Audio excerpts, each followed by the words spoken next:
Sometimes the most powerful weapons aren't found in an armory. Sometimes they're found in the quiet confidence of someone who refuses to be broken.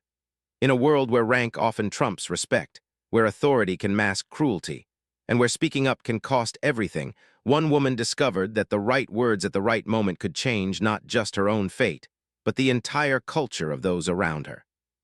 This is the story of how a single sentence became the catalyst that brought down a tyrant in uniform, exposed a system of abuse that had thrived in silence, and proved that courage doesn't always roar. Sometimes it whispers with deadly precision. The morning sun cast long shadows across the concrete parade ground at Fort Benning as Sarah Martinez adjusted her uniform for the third time. The fabric felt foreign against her skin, still crisp with newness, still carrying the weight of dreams that had taken years to materialize. At 24, she was older than most of the other recruits filing into formation around her, but every line on her face told a story of determination that had brought her to this moment. Sarah had grown up in a small town in Texas where military service wasn't just respected, it was expected. Her grandfather had served in Korea, her father in Vietnam, and her older brother had done 2 tours in Afghanistan before an IED changed his life forever. But for Sarah, the path hadn't been straightforward. College, a failed marriage, and a series of dead-end jobs had filled the years between high school graduation and this day. It wasn't until she watched her brother struggle with his invisible wounds that she understood what she wanted to do with her life.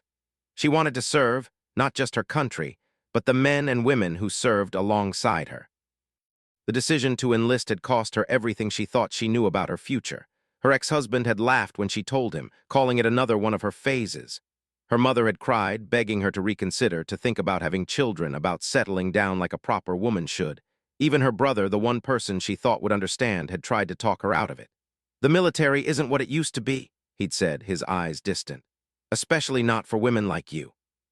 She hadn't understood what he meant then. She was beginning to now. Sergeant First Class Marcus Reeves stood before the formation like a monument to everything Sarah had imagined a soldier should be. Tall, broad-shouldered, with a chest full of ribbons that spoke of deployments and commendations, he commanded the kind of respect that came from years of earned authority. His voice carried across the parade ground with the practiced ease of someone who had spent decades making soldiers out of civilians. "Ladies and gentlemen," he began, his words cutting through the Georgia morning air, "welcome to hell." The traditional greeting drew nervous chuckles from some of the younger recruits, but Sarah remained silent, studying the man who would shape the next several months of her life. There was something in his eyes that made her uneasy, a coldness that seemed at odds with his professional demeanor. She'd seen that look before, in the eyes of men who viewed power as permission rather than responsibility. The first weeks of basic training passed in a blur of physical exhaustion and mental conditioning. Sarah threw herself into every challenge with the same determination that had carried her through nursing school, through her divorce, through the long nights when she'd questioned every decision that had brought her to this point. She excelled in physical training, scored high on written exams, and earned the grudging respect of her fellow recruits. But Sergeant Reeves seemed determined to find fault with everything she did. "Martinez," his voice would boom across the barracks at 5 in the morning. "Your bunk looks like it was made by a blind 5-year-old. Do it again." The criticism was relentless, often unfair, and always public. While other recruits were allowed small mistakes, Sarah found herself held to an impossible standard. Her uniform was never quite right, her marching was never quite in step, her answers were never quite what he was looking for. The other recruits began to notice, some offering silent support, others grateful that the sergeant's attention was focused elsewhere. Private Johnson, a 18-year-old from Detroit who'd enlisted to escape the streets, pulled Sarah aside after a particularly brutal inspection. "What did you do to piss him off?" he whispered as they cleaned their rifles in the dim light of the armory. Sarah shook her head, not trusting herself to speak. She'd been asking herself the same question for weeks, replaying every interaction, every word, searching for the moment she'd somehow crossed an invisible line. But the truth was becoming increasingly clear. She hadn't done anything. Her crime was simply being herself, a woman who refused to be intimidated, who met his challenges with quiet determination rather than the fear he seemed to feed on. The breaking point came during a field exercise in the 3rd month of training. The company had been divided into squads for a tactical simulation, and Sarah found herself appointed as team leader for her group. It was a position that should have been an honor, recognition of her leadership potential, and tactical understanding. Instead, it felt like a trap. Sergeant Reeves had positioned himself where he could observe her squad's every move, his presence a constant weight on her shoulders as she tried to navigate the complex scenario they'd been given. Her team was performing well. They'd successfully completed their primary objective and were moving toward the secondary target when everything went wrong. "Hold up," she called to her squad, raising her fist in the universal signal to stop. Something didn't feel right about the terrain ahead. Years of hunting with her father had taught her to trust her instincts, and every instinct was telling her to proceed with caution. "Martinez," Sergeant Reeves' voice cut through the silence like a whip crack. "What's the holdup? This isn't a Sunday stroll through the park." Sarah bit back her first response, forcing herself to maintain military courtesy. "Sergeant, I'd like to scout ahead before moving the squad forward. The terrain looks fine to me, Private. Maybe the problem isn't the terrain. Maybe the problem is that some people aren't cut out for leadership positions." The words hung in the air like a challenge. Sarah felt the eyes of her squad members on her, felt the weight of their expectation and trust. These were her people now, soldiers she'd trained with, sweated with, learned to depend on. Their safety was her responsibility, regardless of what any sergeant thought about her capabilities. "With respect, Sergeant, I believe caution is warranted here. My responsibility is to my team's safety."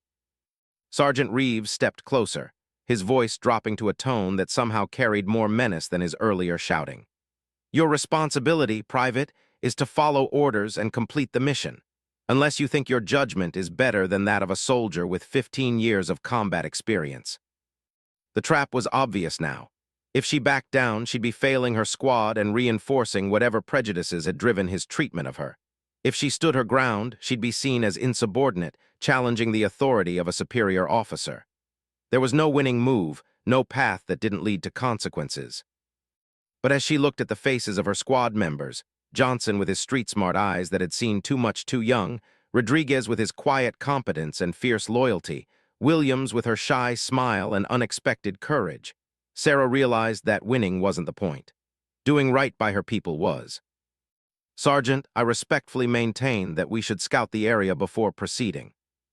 The silence stretched between them like a taut wire ready to snap. Other squads had stopped their exercises to watch the confrontation, sensing something significant happening in the charged air between the young private and the veteran sergeant. Even the other training instructors had paused their activities, their attention drawn by the unusual tension in Sergeant Reeves' voice. What happened next would be debated in barracks conversations for months to come. Sergeant Reeves stepped so close to Sarah that she could smell the coffee on his breath, could see the network of small scars that marked his hands from years of military service. When he spoke, his voice was barely above a whisper, but it carried to every ear straining to listen. "Let me tell you something, sweetheart. I've been making soldiers out of worthless civilians since before you learned how to tie your shoes. I've served in places you can't pronounce, done things you can't imagine, and earned every piece of metal on this uniform. So when some little girl who thinks she can play soldier decides she knows better than me, it makes me wonder if maybe we're letting the wrong kind of people wear our nation's uniform." The words hit like physical blows, each one calculated to wound, to diminish, to break down the confidence she'd spent months building. But as Sarah stood there, feeling the weight of every eye upon her, something unexpected happened. Instead of the shame and humiliation Sergeant Reeves had intended, she felt a cold clarity settle over her like armor. She thought of her brother, struggling with demons that had followed him home from war. She thought of her grandfather, who had spoken of military service as the highest calling, a sacred trust between citizen and country. She thought of every woman who had worn the uniform before her, who had faced down prejudice and persecution to serve something greater than themselves. And she thought of the squad behind her, waiting to see if their leader would crumble under pressure or stand firm in the face of injustice. The moment stretched, pregnant with possibility, balanced on the edge of a decision that would define not just Sarah's future, but the future of every person watching. In that crystalline instant, she understood that this wasn't really about tactical decisions or field exercises. This was about power, about who got to decide what kind of person deserved respect, about whether the uniform made the soldier or the soldier made the uniform. When Sarah finally spoke, her voice was steady, clear, and carried with it the weight of absolute conviction.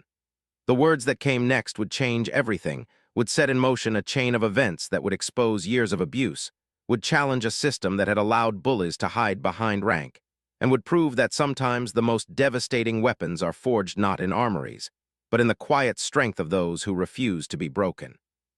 But in that moment, all she knew was that she owed it to her squad, to herself, and to everyone who had ever worn the uniform with honor to speak her truth. The words that came from Sarah's lips were spoken quietly, but they carried across the training ground like thunder rolling across an empty plain. Every soldier within hearing distance would remember them for the rest of their careers, would tell the story to new recruits and old veterans alike, would speak of the day a private first class brought down a tyrant with nothing more than the truth. "Sergeant Reeves," she said, her voice steady despite the tremor of adrenaline coursing through her system. "My grandfather served with honor in Korea, and he taught me that the uniform doesn't make you a soldier, your character does." The silence that followed was deafening. Even the Georgia wind seemed to hold its breath as the implications of her words sank in. In that single sentence, Sarah had done something that years of complaints and whispered conversations in dark barracks had failed to accomplish. She had publicly called into question not just Sergeant Reeves' methods, but his fundamental fitness to wear the uniform he claimed to represent. Sergeant Reeves' face cycled through a spectrum of emotions: surprise, rage, calculation, and something that might have been fear. For 15 years, he had ruled his domain through intimidation and the unquestioned authority of rank. Recruits might whisper about his methods, might complain to each other in the safety of their bunks, but none had ever challenged him so directly, so publicly, with such devastating simplicity. "You think you're smart, Martinez," he snarled, his composure finally cracking. "You think one little speech makes you some kind of hero? I'll show you what happens to soldiers who can't follow orders." But even as he spoke, Sarah could see the uncertainty in his eyes. Around them, the other training instructors were beginning to move closer, their faces carefully neutral but their attention focused with laser intensity on the confrontation. Word was spreading through the training company like wildfire, and with it, a shift in the atmosphere that had defined this place for so long. The immediate aftermath was swift and predictable. Sarah found herself facing formal disciplinary action for insubordination, confined to quarters while an investigation was conducted into her inappropriate conduct during a training exercise. The official report made no mention of the context of her words, no reference to the months of targeted harassment that had led to the confrontation. On paper, it was simply a case of a recruit who had failed to respect the chain of command. But paper couldn't capture the conversations happening in every corner of the base. For the first time in years, soldiers were talking openly about Sergeant Reeves' methods, sharing stories they had kept buried out of fear and shame. Private Johnson was the first to step forward, formally reporting an incident from their second week of training when the sergeant had forced him to do push-ups until he collapsed, all while making comments about urban kids who thought they were tough enough for military service. Rodriguez followed, describing a pattern of behavior that targeted anyone Sergeant Reeves perceived as weak or different. Women were subjected to impossible standards and sexual innuendo. Minority recruits faced constant questioning of their loyalty and intelligence. Soldiers who showed any sign of emotional vulnerability were systematically broken down rather than built up. The stories that emerged painted a picture of systematic abuse that had been hiding in plain sight for years. Sergeant Reeves had been careful, always operating within the gray areas of military discipline, always maintaining plausible deniability. Individual incidents could be explained away as tough training, as the necessary process of turning civilians into soldiers.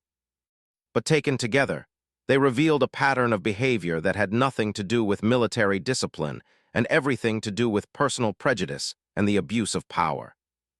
Williams, the quiet recruit from rural Montana who rarely spoke above a whisper, shocked everyone by providing the most damning testimony.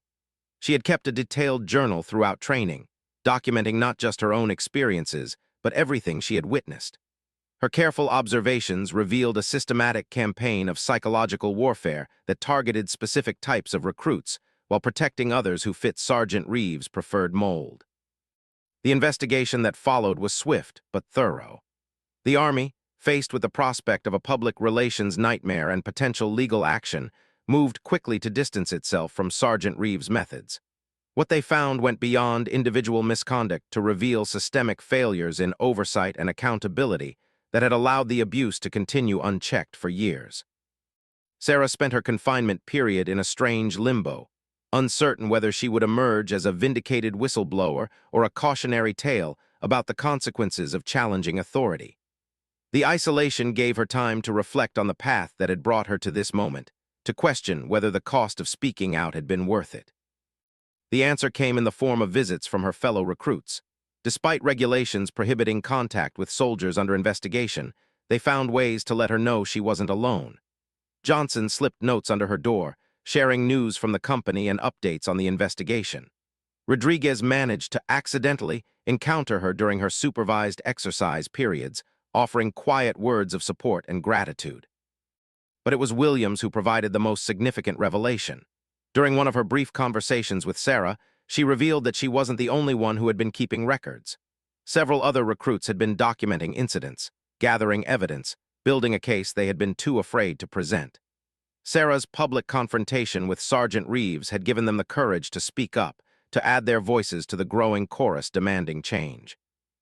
The investigation revealed that Sergeant Reeves' methods had contributed to an unusually high rate of training failures, psychological evaluations, and early discharges from his units. Soldiers who might have succeeded under proper leadership were being systematically weeded out, not because they lacked the capability to serve, but because they didn't fit his narrow definition of what a soldier should be. More damaging still were the discoveries about his conduct off-duty. Fellow instructors came forward with stories of inappropriate comments about female soldiers, racist jokes shared in the instructors' lounge, and a general attitude that treated certain categories of recruits as inherently inferior. The picture that emerged was of a man who had used his position to wage a personal war against diversity and inclusion in the military, all while hiding behind the legitimate need for discipline and standards. The breaking point came when investigators uncovered evidence of more serious misconduct. A former recruit, now serving with distinction in another unit, came forward with allegations that Sergeant Reeves had used his position to coerce sexual favors from female soldiers. The woman, Staff Sergeant Lisa Chen, had been too afraid to report the incident at the time, convinced that her word would never be believed against that of a decorated NCO. Chen's testimony was devastating not just for what it revealed about Sergeant Reeves' character, but for what it exposed about the culture that had protected him. Multiple witnesses confirmed that rumors about his inappropriate conduct with female soldiers had circulated for years, but no one had felt safe enough to make formal complaints. The same system that was supposed to protect soldiers from abuse had instead created an environment where predators could operate with impunity. Sarah learned about these developments through carefully coded conversations with her legal representative, a sharp-eyed military lawyer named Captain Davis, who had taken a personal interest in her case. Davis had seen too many good soldiers destroyed by bad leadership, and she was determined to ensure that Sarah's courage in speaking out wouldn't be rewarded with punishment. "Your case has become bigger than you," Captain Davis explained during one of their meetings. "What started as a simple disciplinary action has opened up a much larger investigation into training practices and command accountability. The Army is taking this very seriously." As the investigation continued, Sarah found herself becoming an unwilling symbol of resistance against military injustice. Her story spread beyond Fort Benning, picked up by military publications and veteran advocacy groups who saw in her case a microcosm of larger problems within the armed forces. The simple sentence she had spoken in defense of her grandfather's legacy had become a rallying cry for soldiers who had suffered in silence under abusive leadership. The pressure on the Army to act decisively was mounting. Congressional representatives began asking questions about training procedures and oversight mechanisms. Veterans organizations demanded accountability for the failures that had allowed Sergeant Reeves to operate unchecked for so long. Media attention was growing, threatening to turn what the Army hoped would be an internal matter into a public relations disaster. Throughout it all, Sarah maintained her focus on the simple truth that had driven her to speak out in the first place. This wasn't about personal revenge or career advancement. It was about ensuring that future soldiers would be trained by leaders who understood that their job was to build up rather than tear down, to develop potential rather than destroy it. The transformation in the training company was already visible. New procedures had been implemented to provide multiple channels for reporting misconduct. Training instructors were receiving additional education on appropriate methods and the importance of maintaining professional standards. Most importantly, the culture of fear that had allowed abuse to flourish was being systematically dismantled. But Sarah knew that real change would require more than procedural adjustments. It would require a fundamental shift in how the military approached leadership development and accountability. The old system of protecting bad leaders because of their rank or experience had to give way to one that prioritized character and competence above all else. As her confinement period neared its end, Sarah prepared herself for whatever verdict the investigation would deliver. Win or lose, she had accomplished something important. She had proven that speaking truth to power was possible, even in the rigid hierarchy of military life. She had shown that courage could take many forms, and that sometimes the most important battles were fought not with weapons but with words. The final chapter of her confrontation with Sergeant Reeves was yet to be written, but Sarah was no longer afraid of how it might end. She had found her voice, and in doing so had helped others find theirs. Whatever came next, she would face it with the same quiet determination that had carried her through every challenge in her life. The uniform she wore had been earned not just through physical training and academic study, but through the much harder test of maintaining her integrity under pressure.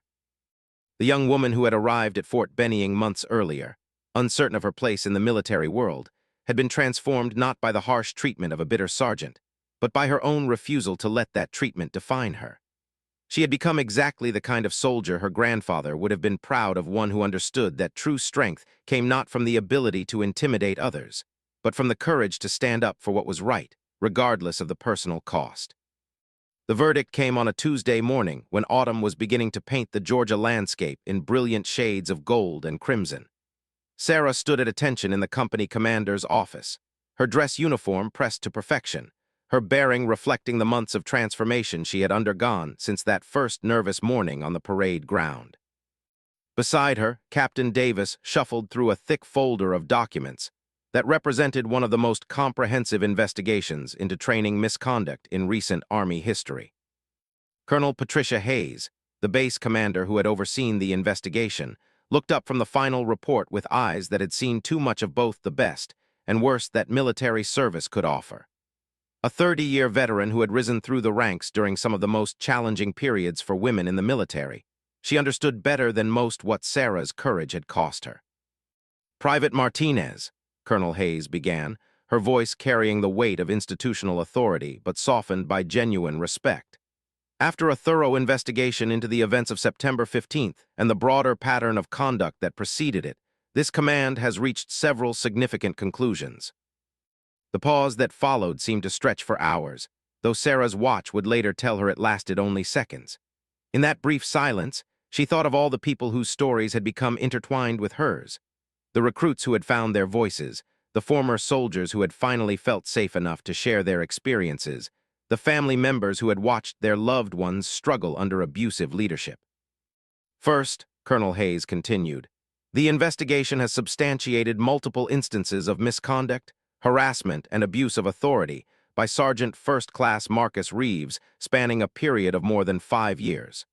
His actions violated not only military regulations, but the fundamental principles of leadership and respect that define our institution." Sarah felt a wave of vindication wash over her, but it was tempered by sadness for all the soldiers who had suffered in silence before finding the courage to speak up. Justice, she realized, often came too late for those who needed it most.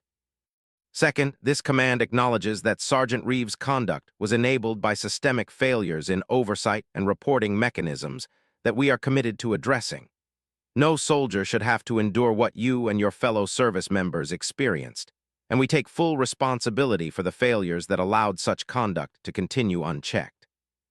The colonel's words carried the weight of institutional accountability, a rare admission that the problem extended beyond one bad actor to include the systems that had protected him.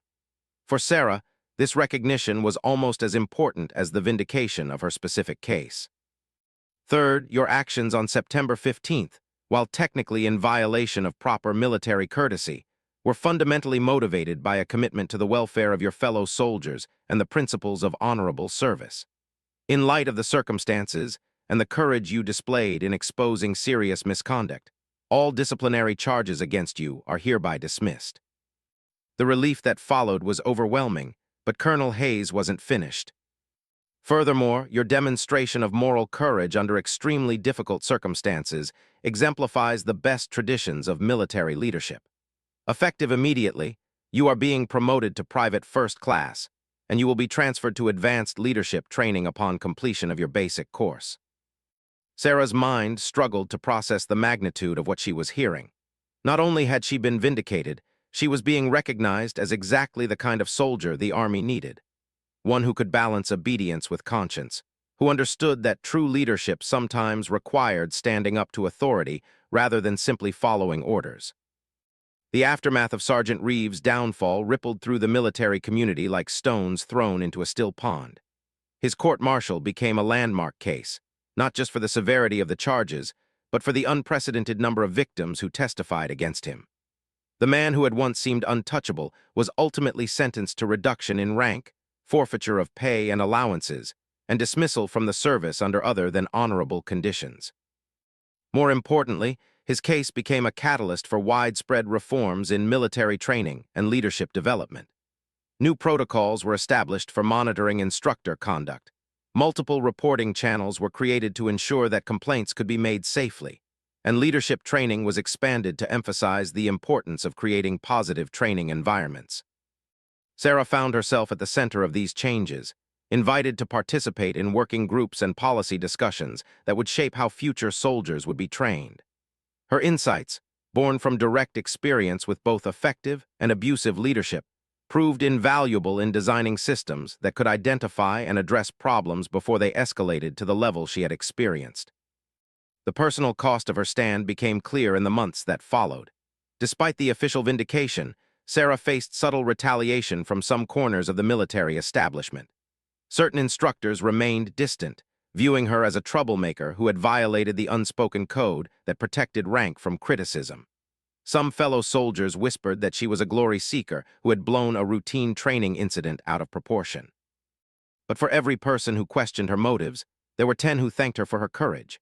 Letters poured in from soldiers across all branches of service, sharing their own stories of abuse and expressing gratitude that someone had finally spoken up. Parents wrote to thank her for making the military safer for their children. Veterans shared stories of their own experiences with toxic leadership and praised her for doing what they had never felt able to do. The most meaningful recognition came from her own family. Her brother, who had initially tried to discourage her from enlisting, called to tell her that she had restored his faith in the military he had served. Her grandfather, now in his 80s but still sharp as the day he'd shipped out to Korea, sent her a letter that she would treasure for the rest of her life. "Sarah," he had written in his careful handwriting, "your grandmother and I are prouder of you than words can express. You have proven that the uniform is only as honorable as the person wearing it, and that true courage isn't about following orders blindly, but about standing up for what's right even when it's difficult. You are the soldier I always hoped you would become." The transformation in the training company where she completed her basic course was dramatic. New instructors, carefully selected and thoroughly vetted, brought a different approach to the demanding task of turning civilians into soldiers. The training remained challenging, necessarily so, but the atmosphere of fear and humiliation that had characterized Sergeant Reeves' methods was replaced by one of tough love and genuine development. Private Johnson, who had been among the first to support Sarah's stand, thrived under the new leadership. His natural intelligence and street-smart instincts, which had been dismissed and ridiculed by Sergeant Reeves, were recognized and developed by instructors who understood that effective soldiers came from all backgrounds and brought diverse strengths to the mission. Rodriguez discovered a talent for logistics and organization that led to his selection for advanced training in supply management. Williams, the quiet recruit from Montana whose detailed journal had provided crucial evidence, found her voice and her calling in military communications, ultimately becoming one of the most effective leaders in her graduating class. Each of their success stories was, in its own way, a testament to what could happen when soldiers were led by people who understood that their job was to build up rather than tear down. The ripple effects of Sarah's moment of courage continued to spread, creating opportunities and changing lives in ways she was only beginning to understand. Sarah's own military career flourished under the new circumstances. Her promotion to advanced leadership training opened doors that would have remained closed under the old system. More importantly, It gave her the opportunity to help shape the next generation of military leaders, to ensure that the lessons learned from her confrontation with Sergeant Reeves would be passed on to those who would wear the uniform in years to come. The leadership course itself was a revelation. Surrounded by other soldiers who had been selected for their potential rather than their politics, Sarah found herself part of a community that embodied the best ideals of military service. Her instructors were tough but fair, demanding excellence while treating their students with the respect that all soldiers deserved. One of the most powerful moments came during a class on military ethics, when her instructor, Master Sergeant Williams, no relation to the Montana recruit, used her case as an example of the complex decisions that leaders sometimes faced. Sometimes, he told the class, doing the right thing means violating the letter of regulations in service of their spirit. Private Martinez faced a choice between following orders that would have compromised her integrity and standing up for principles that define what we serve. She chose the harder path, and in doing so, she served her country more faithfully than if she had simply followed orders without question. The discussion that followed was one of the most meaningful conversations Sarah had experienced in her military career. Her fellow students grappled with the same questions that had confronted her on that September morning: how to balance obedience with conscience, how to respect authority while maintaining personal integrity, how to serve effectively within a hierarchical system without losing sight of the values that made service worthwhile. As graduation from leadership training approached, Sarah reflected on the journey that had brought her to this point. The scared, uncertain woman who had first put on the uniform had been transformed not just by training and experience, but by the crucible of moral testing that had forced her to discover who she really was and what she truly believed. The final ceremony was attended by her family, who traveled from Texas to witness her commissioning as a non-commissioned officer. Her grandfather, despite his age and declining health, insisted on making the trip to see his granddaughter receive the recognition she had earned through her service and sacrifice. Colonel Hayes, who had since been promoted to Brigadier General, delivered the keynote address to the graduating class. Her words, directed at Sarah but intended for all the new leaders, captured the essence of what military leadership should represent. True leaders, she said, are not those who command through fear or intimidation, but those who inspire others to be better than they thought possible. They are not those who demand blind obedience, but those who earn respect through their character and competence.